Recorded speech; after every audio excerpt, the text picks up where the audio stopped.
Okay, so good evening, ladies and gentlemen. This is Richard Taylor, and I'm coming back with you with a video concerning another cold case file that has been unsolved in Goldsboro, North Carolina. This cold case file is regarding none other than one Machelle Renee Sykes Wynn. Now, Mrs. Wynn was last seen on August the, let me make sure I get the date right, on August the 29th in 1995 in Goldsboro, North Carolina. So we're coming up on about 30 years, 28 and a half years ago is when Machelle Wynn was found behind a building off of George Street in Goldsboro, North Carolina. Now, the reason this case is kind of close to me is because I went to school with Machelle Wynn. She was in the class of 1996, in which the class I graduated in. And what I do remember about Machelle is that she was very, very, very quiet.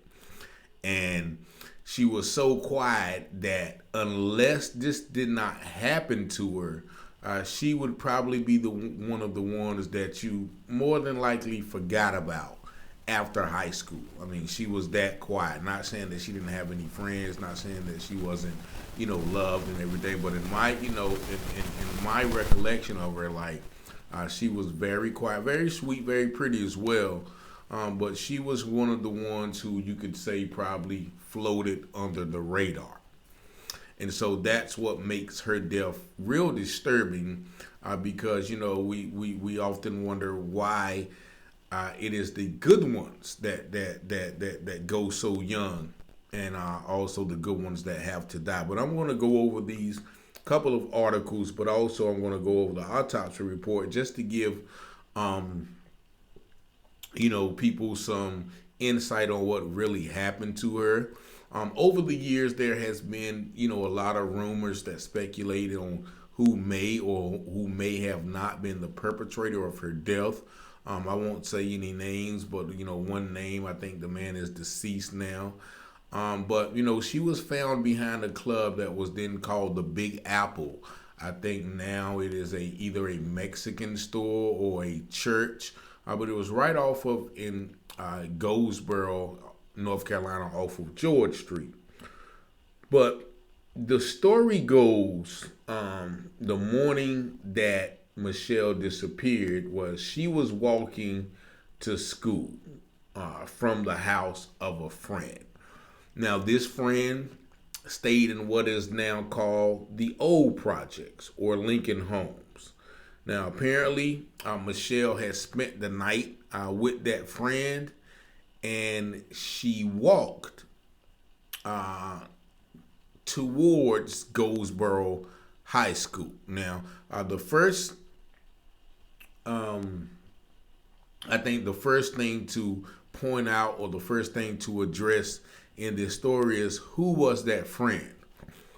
Because, if that friend was in high school, then maybe that friend should have been or would have been walking to school with her. If that friend was not in school, then, what kind of friend was it? Was it an older friend? Was it a male friend or a female friend? Those are questions that one must ask, in this case, because once again, evidently, Machelle did not make it to school, and there's no evidently she didn't make it to school because we all heard later on in the day or the next day that her body had been found. Now, one article says none of the residents in the area where Machelle was last seen recall hearing anything out of the ordinary. Police speculate that Machelle may have accepted a ride from someone she knew or thought she knew. Perhaps she was so happy about not having to walk in the heat that she didn't realize that she was in danger. Now, once again, Goldsboro is a very small town. I used to walk the streets around there in my early 20s, 21s, 22. So, and every block you turn, every car passes knows you. or know some of you. So it's not uncommon to get a ride from people in the city. So that may be something that happened, but it's also possible. The article said that she was forced into someone's car. Her route to school took her down streets that did not have any sidewalks, so she had been walking on the road. It would have been easy for someone to grab the petite teenager quickly and pull her into her car. Now, Machelle's body was found in an isolated area off of Aretha Street. Now, I assume that's behind the Goldsboro, the Big Apple Club, 10 blocks to the west of where she was last seen. So that is west of the old project. She was nude and had been strangled to death. It appeared that there was a sexual motive behind the crime. Investigators found nothing in the area to help them identify the killer. If any DNA was obtained, they have remained silent about it. Now, I don't know why police would remain silent about DNA evidence being obtained, because that would be something that would be instrumental into finding the killer or killers of Machelle's. They definitely theorized that Machelle was possibly killed in one location, then the body being dumped in the location where it was found. Now, and I remember and I recall, now this is just recollection, mind you, it's 30 years ago. Rumor surfaced that Machelle may have been kind of estranged from her family, from her father, because that may have been the reason that she was staying with a friend during a school night. Now, once again, I have no knowledge of this. I think this is something that was speculated about at the time. However, one article reads that Eddie Wynn, who is her father, has dedicated his life to finding out, the girl's killer. He said that in this article that she was daddy's little girl. And he believed as well that he said, I believe the circumstances that she was found in, it took at least two people. One probably did it and the other one is a witness to it. He said, I want that one to call. And, hopefully someone will eventually call. Major Tim Bell said, if anybody, was around the scene in that era knows Tim Bell, he said this little girl was 17 years old. She had a whole life ahead of her, and somebody saw fit to take it from her, and that's something that we would never give up on. And he stated this probably about 5 or 6 years ago. And so there's a few articles about it, but really none really giving any details or even giving any possible leads to this death.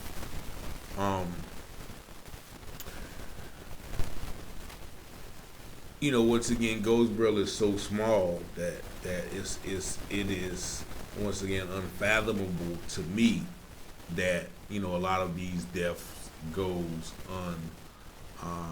unrecognized or unsolved. Now,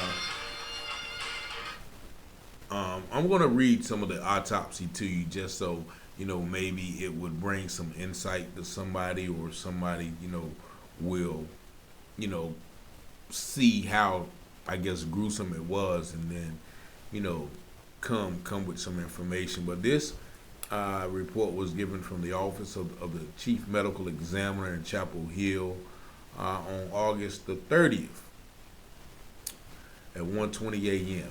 She said she had linear abrasions and contusions of the neck. So that means, abrasions or scratches and contusions are when the skin is pressed hard and it leaves blood pooling in that area. So that's and also they had a hemorrhage of the soft tissue of the neck, and also an abrasion of the posterior wall of the vagina And also, it has, excuse the phone calls. Um, in the posterior wall of the vagina is like the back of the vagina. So inside the vagina, she had some abrasions there, which indicates, for all intents and purposes, maybe some assault, SA as they call it, assault. And it also mentioned aspirations of gastric gastric contents. Now, this states that the aspiration of gastric contents can occur anytime with heavy sedation. So this means that Machelle may have been drugged in this assault. Now, so this is that is not Bible. That is not concrete, but that is sometimes the aspiration of the gastric contents, which means aspiration means that you kind of, let me make sure that I'm telling y'all the right information here. Aspiration, what is aspiration?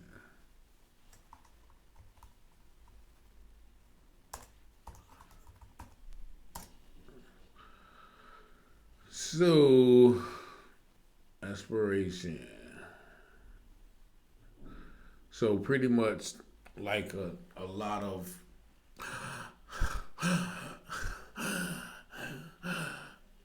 breathing. So basically, she was probably trying to catch her breath after being choked. Now, she was only 121 pounds. Rigor mortis had already set in. And the report says the descendant, which means the deceased, is wrapped in a sheet and placed in a body bag.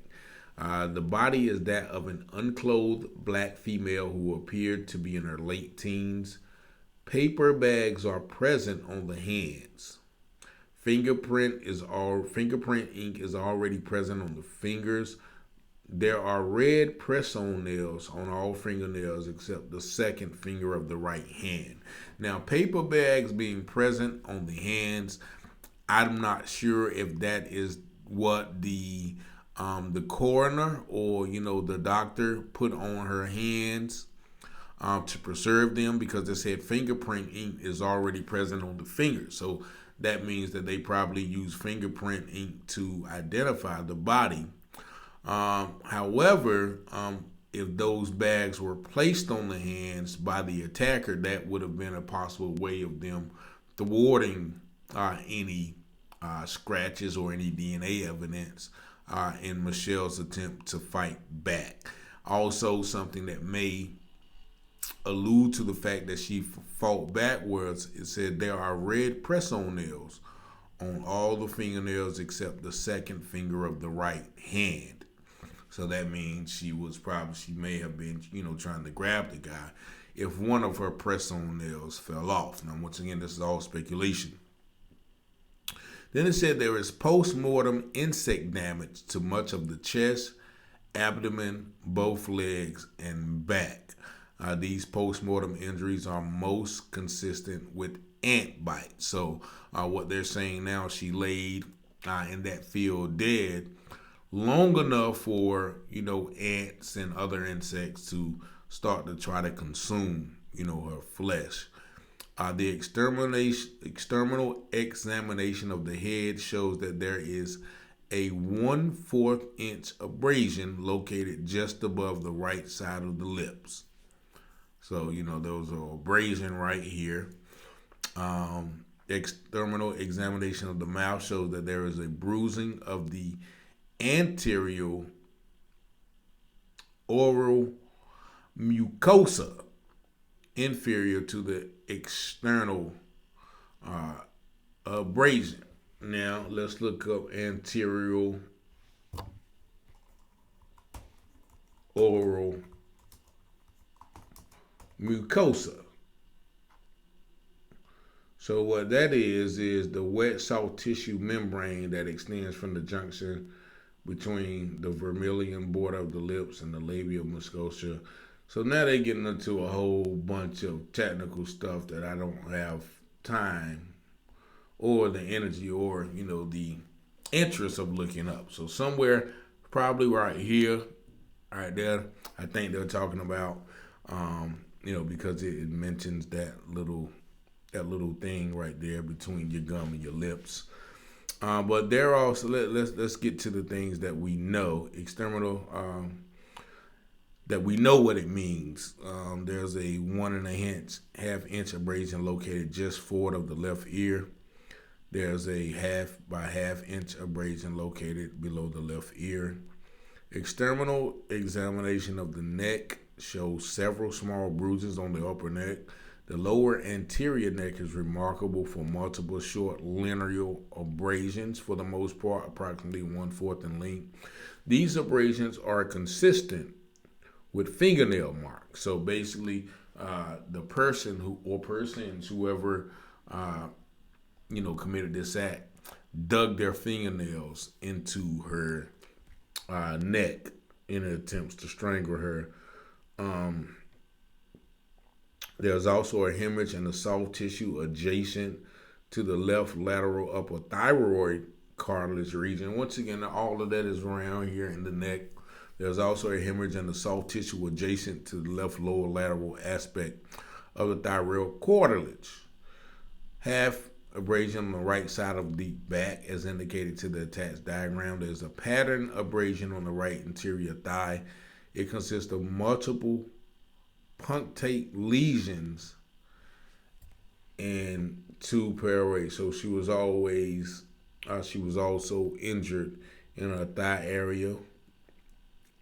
The internal examination, the body cavities, the serosal surfaces are smooth and glistening. There's no unusual accumulation of blood or fluid. It goes on to talk about her heart, her neck,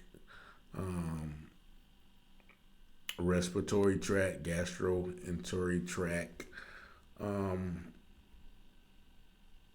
urinary tract, reproductive tract. The uterus is non-gravid. I assume that means intact. So there is no sperm seen. So evidently they didn't find any evidence of sexual assault. Autopsy examination shows linear abrasions and contusions of the neck, accompanied by soft tissue hemorrhaging within the neck. Other injuries include an abrasion of the posterior wall of the vagina. So once again, there's no semen, but there is an abrasion of the posterior wall of the vagina. These findings interpreted along with a lack of anatomic cause of death support a conclusion that death is a manual strangulation. So her death was ruled a strangulation almost 28 and a half years ago. And to this day, there has been no one that has been brought to justice for this crime. And as I always mention, Goldsboro, is a very small town. When things like this go on, it's very, very seldom that someone who commits an act like this can keep their mouth quiet, for some time, let alone 28 years. So hopefully somebody within the time of 28 years ago until now has information. And once again, if I'll give my number out, 919-587-7782. If anyone has information that they feel may be beneficial to help Mr. Eddie Wynn and the family of Machelle Wynn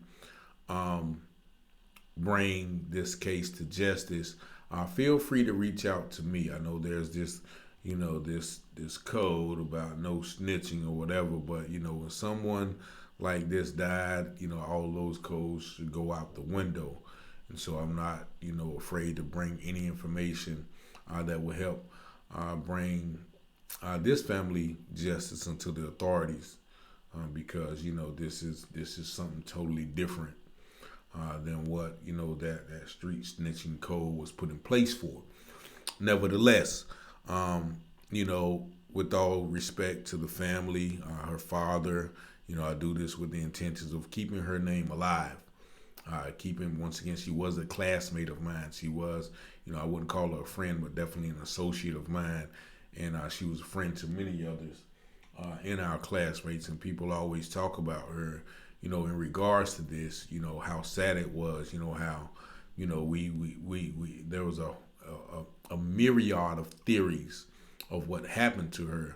But, we'll never know what really happened to her until someone who may have the information that can help her family, her father, and her loved ones obtain justice will be able to come forth. So once again, my name is 919-587-7782. If you have any information about this or any other case, feel free to call, and I'll make sure that, the information gets to the proper, the people who can help solve this cold case. Peace and blessings. Once again, Happy New Year.